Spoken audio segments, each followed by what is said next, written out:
Ça fait 50 ans qu'il enchante nos vies, de ses chansons qui parlent de l'époque, qui nous parlent de nous. Yves Simon, je suis ravi de vous accueillir. Quand je dis 50 ans, Génération éperdue, c'est le titre d'un livre avec ses chansons. Il y en a 140 chansons illustrées dans cet ouvrage qui raconte 50 ans de chansons. On se dit quoi en les lisant encore aujourd'hui ? J'espère qu'on se dit que c'est encore d'actualité ou que ça raconte bien le siècle qui vient de se passer, enfin les 50 ans, le demi-siècle qui vient de se passer. Comme j'ai toujours été très soucieux du son, quand j'enregistrais mes chansons, je pense que le son a peu vieilli, ou au contraire, il est même très actuel. Et moi, ça me fait plaisir déjà de savoir qu'il y a ce livre avec les textes. Et enfin, on trouve les textes tout seul, quoi, sans l'armature de la musique. Des fois, la musique, elle aide les textes. Oui. Mais là, quand on les lit tout seul comme ça, on trouve qu'ils sont pas mal. Oui, et comme on le dit, ça raconte finalement un demi-siècle à travers des chansons. Oui, je trouve. Oui. Oui, c'est-à-dire aussi bien le siècle esthétique, le cinéma, la musique, pas trop le théâtre, mais le cinéma et la musique, ça raconte bien, oui. Et puis pas mal d'événements politiques aussi. Je crois que, oui, c'est une sorte de... Finalement, quand on lit ce livre avec toutes les paroles de chansons, c'est une sorte de journal des 50 dernières années, quoi. Allez, regardez, un document. On va vous retrouver, c'était il y a quelques années, Yves Simon, regardez. Maman va cueillir des pâques au pays des merveilles de Juliette. La la la la la la la la la la la la. Dans la tire qui mène à Hollywood. On vous voit joyeux, hein. C'était ces années 70 incroyables. Oui, c'est l'émission des Carpentiers, je la reconnais. Ça s'appelait Top A ou quelque chose comme ça. Donc là, c'était Top à Yves Simon. J'avais invité Souchon, j'avais invité Françoise Hardy, j'avais invité beaucoup de gens que j'aime. Mouloudji aussi, oui. Quelqu'un d'une autre génération encore. Ça racontait finalement cette nouvelle chanson qui arrivait, oui, qui a bouleversé le paysage. Oui. Et j'avais invité surtout aussi des amis, ceux que je viens de dire, et puis Astor Piazzolla aussi qui était là, qui avait été ma première partie, c'est quand même... j'en suis fier d'avoir eu Astor Piazzolla comme première partie à l'Olympia que j'ai fait à ce moment-là. Oui. On voit ici la photo de Juliette Berthaud. Juliette Berthaud. Parce qu'évidemment, au Pays des Merveilles de Juliette, c'est elle. C'est cette elle. Comédienne star de la Nouvelle Vague. Oui, star de Godard. Elle venait de tourner La Chinoise. Et d'ailleurs, quand je l'ai appelée pour lui dire, tu sais que j'ai fait une chanson sur toi. Je l'ai appelée au Pays des Merveilles de Juliette. Elle m'a dit « T'as bien mis un seul T à Juliette, hein ?» Oui, c'est des petits détails comme ça. Et on avait tourné un film ensemble. Le seul film que j'ai fait comme acteur, c'est avec elle. Oui. Quand on se dit on fumait des Gauloises bleues, qu'on prenait souvent par deux, c'est comme un film finalement, une chanson, Yves Simon. Ben oui, c'est... On fumait des Gauloises bleues, oui, qu'on coupait souvent en deux, les beaux jours, les petits... Puis, vous voyez, les beaux jours, par exemple, c'est une référence à Beckett. Ouais. Il y avait la pièce de Beckett, Oh, les beaux jours, qui passait à ce moment-là, oui. Écoutez. Au café du bas de Laine, parfois je voyais Verlaine, la, les beaux jours. Rimbaud qui voyage au-dessus des printemps. C'est l'histoire d'un garçon qui, dans Paris, rêvait le monde, finalement. C'était votre histoire, Yves Simon, qui rêvait d'écrire, de faire des romans. Oui, comme nous tous. On était une génération éperdue de musique, de sons, de mots, de voyages. Et c'est ce qui a fait que... Je crois qu'à cette époque-là, on a produit énormément de belles choses, que ce soit au cinéma, au théâtre, dans la musique aussi. Ça a été... Et puis ça a commencé à se casser avec l'arrivée, par exemple, des gens qui avaient des guitares sursaturées, les punks, etc. C'était très difficile à vivre parce qu'on faisait quand même je veux dire, on se disait chaque fois qu'on faisait un disque, il faut que ce soit le mieux possible, le plus beau possible, etc. Il y avait Elton John qui était, j'allais dire, une sorte de modèle, mais les Beatles avaient été les modèles, tout ça, évidemment. Mais c'était une grande période d'espérance, évidemment. Mais c'est vrai que c'est Adamo qui vous a donné envie d'être chanteur. Pas tout à fait, pas que lui surtout. Un jour, la première fois que j'ai rencontré Adamo, j'ai voulu lui rendre hommage en lui disant je t'ai aimé, tu as été mon déclencheur. C'est-à-dire qu'il y avait les Beatles et il y avait Adamo. Les Beatles, ils étaient anglais et connus internationalement. Et Adamo était d'origine belge, mais de langue française. Et il avait réussi, entre guillemets, mais vraiment réussi, c'était une star, à 17 ans. C'est-à-dire l'équivalent... Par exemple, les Beatles et tout ça, ils avaient 16 ans quand ils ont fait leur premier disque, She Loves You, yeah, yeah, yeah. Ils avaient 16 ans, 17 ans, 18 ans. Et nous, ceux qui étaient, j'allais dire, comparables, c'était Gainsbourg qui avait déjà 30 ans, par exemple. Oui, mais vous, là, regardez, Simon, là, vous aviez quel âge, là? Là, j'ai 22, 23. C'est le premier disque. Oui. Hein? Oui. Gamin, il y a Claude Déjac qui dit derrière... Il chantera toute sa vie, les fleurs et les souvenirs, la peur et les espoirs. Pas mal. C'est écrit sur le disque.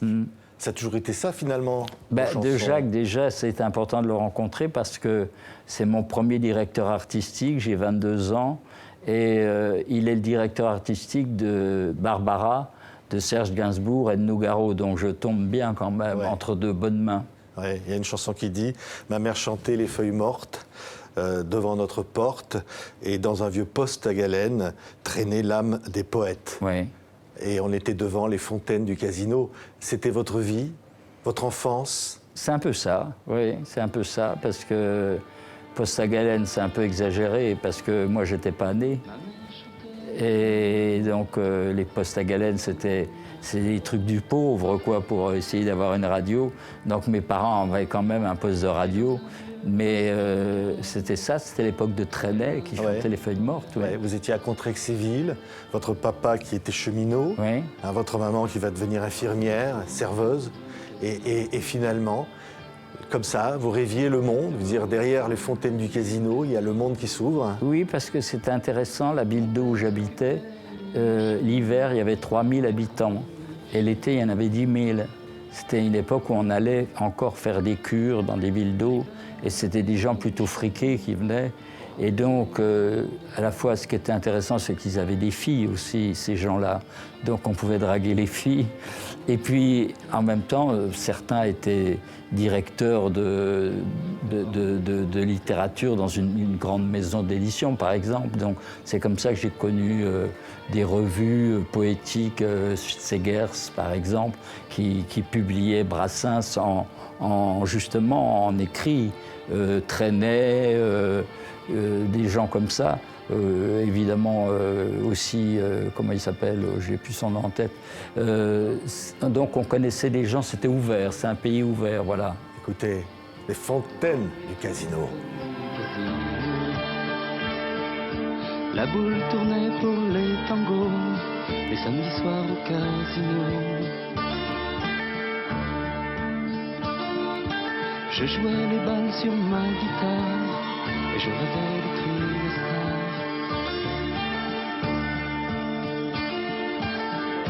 Devant les fontaines du casino. Oui, vous disiez, je rêvais d'être une star devant les fontaines du casino. C'est vrai, vous rêviez d'être une star, Yves Simon? Je ne sais pas si on rêve d'être une star. Je rêvais que ça marche, quoi. Oui, que mes chansons soient connues. Être une star, ça ne veut rien dire. Quand je chante cette chanson, j'ai quoi 32 ans, 33 ans. Si j'ose dire, je le suis presque déjà, quoi. Je touche ça, mais c'est pas très important d'être une star. L'idée, c'est que plein de gens, le plus possible, connaissent votre musique.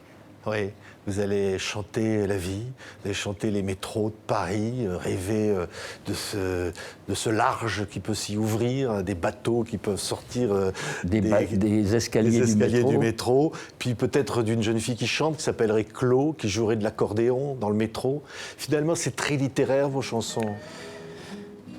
Ça fait des références littéraires. Les chansons ne sont pas spécialement littéraires, mais beaucoup de références littéraires. Les Gauloises bleues, ça fait référence à Rimbaud, à Jefferson Airplane, à Duke Ellington, à Boris Vian.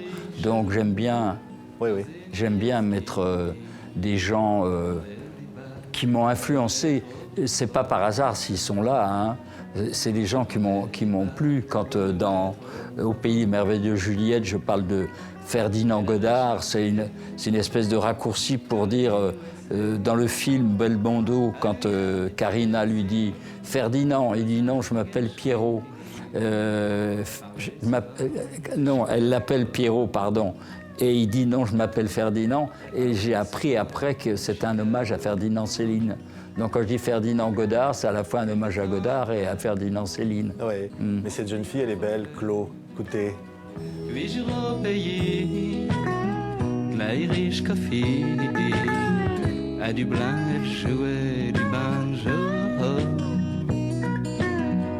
À Dublin, elle jouait du banjo.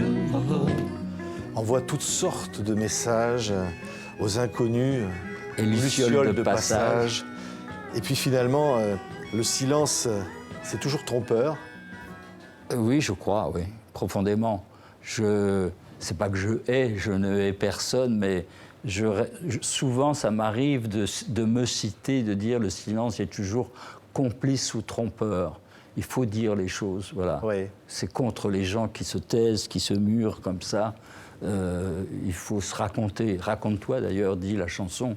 Oui, elle dit prends un papier, raconte-toi, parce que toute la folie du monde est dans ton cerveau. Oui. Chacun possède cette folie du monde. Vous l'avez toujours ressenti, Simon? Je crois, oui. Je crois que pour faire ce métier-là, il faut avoir une certaine folie. Sinon, on fait des chansons d'une grande banalité que ferait n'importe qui. Donc, pour sortir du lot, il faut avoir une forme de folie, des mots, de l'astuce, de la musique, de tout ça, oui. Oui, sur le carrelage en mosaïque blanche, un passant a écrit entre Pigalle et Blanche « Je suis Dieu et je m'ennuie ». Oui. Finalement, Dieu s'ennuie aujourd'hui. Je crois, oui, il est désespéré plutôt. Il est désespéré d'avoir fait un monde qui marche pas si bien que ça, oui. Oui, vous avez chanté ces femmes afghanes, vous avez chanté ces enfants perdus de la République. Les femmes afghanes, c'est une chanson qui s'appelle Les Souffrantes. Ouais.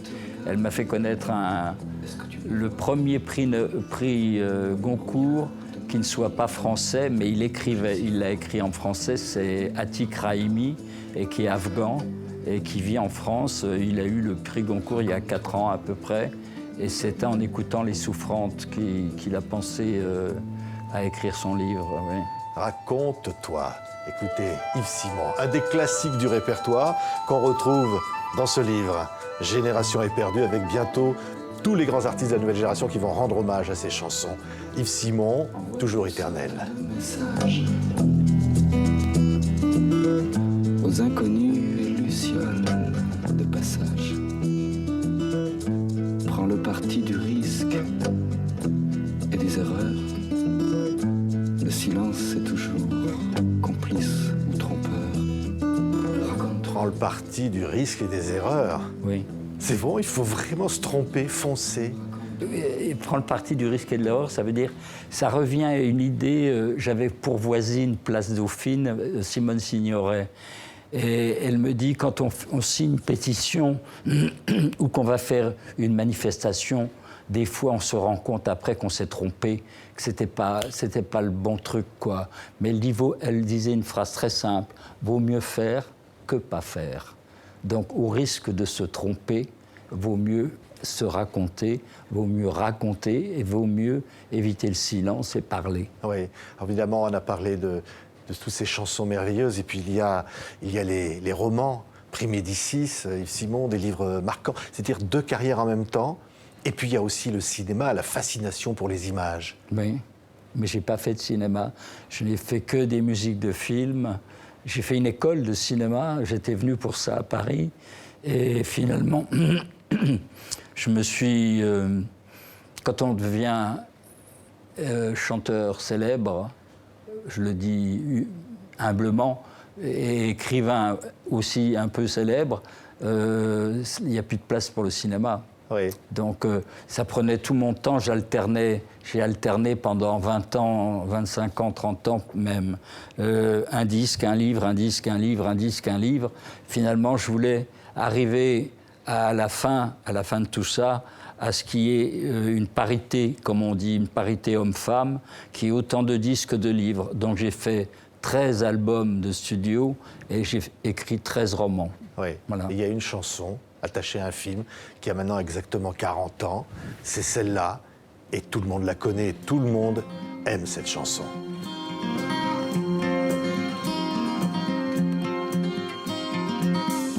Dans tes classeurs de lycée, il y a tes rêves et tes secrets, tous ces mots que tu ne dis jamais,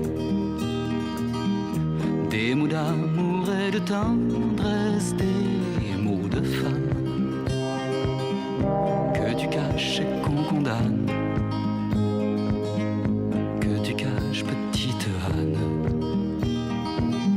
Ce merveilleux film de Diane Curis, Diabolomante, inspiré cette chanson et la musique du film, évidemment, à partir d'une lettre d'amour pour le chanteur que vous étiez reçu d'une Exactement. comédienne qui va justement jouer dans le film. Vous me tendiez la perche, parce que elle voulait absolument que je fasse une chanson originale pour son film, et je venais de sortir un album de 12 chansons. Je lui dis, puise dans cet album pour une chanson, pour le film Diabolomante, et elle insistait, et le hasard a voulu, mais est-ce le hasard? Je reçois une lettre d'amour d'une petite jeune fille de 15 ans, et qui joue d'ailleurs dans le film, et qui me dit, enfin une lettre d'amour, mais qui aurait pu être celle d'une femme. C'est ça qui m'a troublé.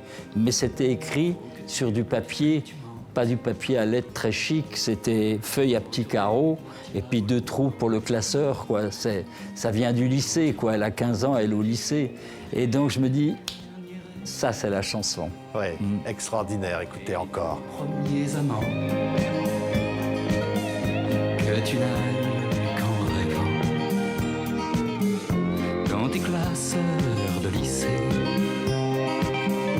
il y a tes rêves et tes secrets. Si je vous dis, Yves Simon, le 12 mars 2008, ça vous rappelle quoi? Un Olympia. Ah oui, oui, pardon. Oui, j'y étais plus. Mais un sacré Olympia quand même. Ah oui. Ça faisait combien de temps que vous n'étiez pas monté sur scène? 30 ans. 30 D'ailleurs, ans. le disque qu'on a fait, qui va sortir dans un mois, il y a un live, le live de l'Olympia, et ça commence, putain, 30 ans. Oui. On a failli l'appeler comme ça, mais on s'est dit que ça fait un peu trop Renault quand même. Donc, on ne l'a pas appelé comme ça. 30 ans que le public vous attendait. Et lorsque vous arrivez sur scène, vous n'arrivez pas à chanter tout de suite. Qu'est-ce qui se passe? Eh bien, il y a une standing ovation, c'est-à-dire les musiciens arrivent, donc ils sont applaudis, ils s'écartent, j'ai 4 musiciens, j'arrive, et le premier rang commence à se lever, le deuxième, troisième, et c'est très beau sur scène parce que ça fait vraiment une vague comme ça, humaine, qui se lève, qui va jusqu'au bout, puis après, on regarde en l'air et c'est le balcon qui se lève, et c'est quelque chose de très fort. Et j'ai des frissons en reparlant parce que ça n'arrive pas tous les jours de démarrer un concert par une standing ovation. À la fin, c'est normal, mais la première fois, en arrivant... Ouais, là j'ai trouvé une ancienne photo de vous. Vous chantiez dans les rues, quoi, en gros. C'était ça? Bah, un petit peu, oui. Ouais, avec votre guitare.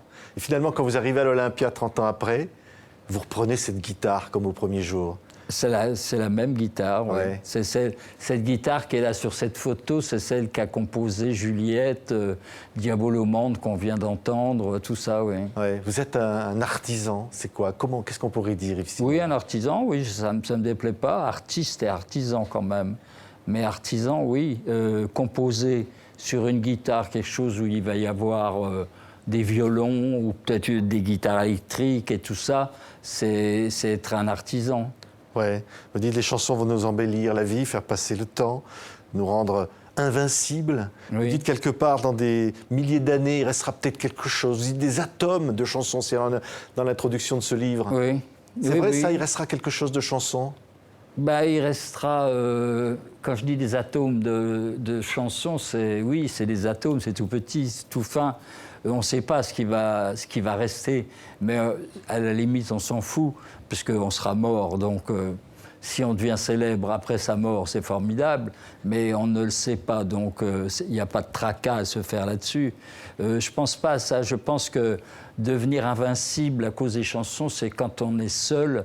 Je pense que quand on est jeune, quand on a 16 ans, 17 ans, 18 ans, on est seul avec ses problèmes, ses amours, ses parents, tout ça, l'école. Quand d'un seul coup, des chansons arrivent et sont partagées par des milliers et des milliers de gens, on n'est plus tout seul. Ouais. C'est pour ça qu'on est invincible. Et si dans 1000 ans, il y a quelqu'un qui tombe sur une de vos chansons, Simon, qu'est-ce que vous pensez qu'il va se dire? Il se dira, tiens, comment c'était? Qu'est-ce qu'on faisait pendant le 2000 Ils étaient un peu cucus, les gens des années du 21e siècle où ils étaient géants. On ne sait pas, peut-être qu'ils nous admireront. Oui, peut-être qu'ils se diront, c'était une génération complètement éperdue. Éperdue. Hein, c'est le titre du livre. Des générations éperdues. Éperdu, c'est-à-dire quoi? C'est perdu et éperdu en même temps? Ah, c'est beau. Oui, parce qu'il y a eu ce qui a été très connu entre les deux guerres, la génération perdue. Donc, c'est les gens qui ont écrit comme Druon, comme même Sartre, Camus. C'était la génération perdue parce qu'ils ont publié pendant la guerre et qu'ils n'avaient pas la célébrité qu'ils méritaient. Ils l'ont eu après, évidemment. Évidemment, ils l'ont eu après, mais éperdu, c'est presque tout le contraire. C'est être éperdu d'amour, éperdu de joie, éperdu de fleurs, éperdu d'odeurs, éperdu. C'est quelque chose de très positif, être éperdu. Merci beaucoup, Yves Simon.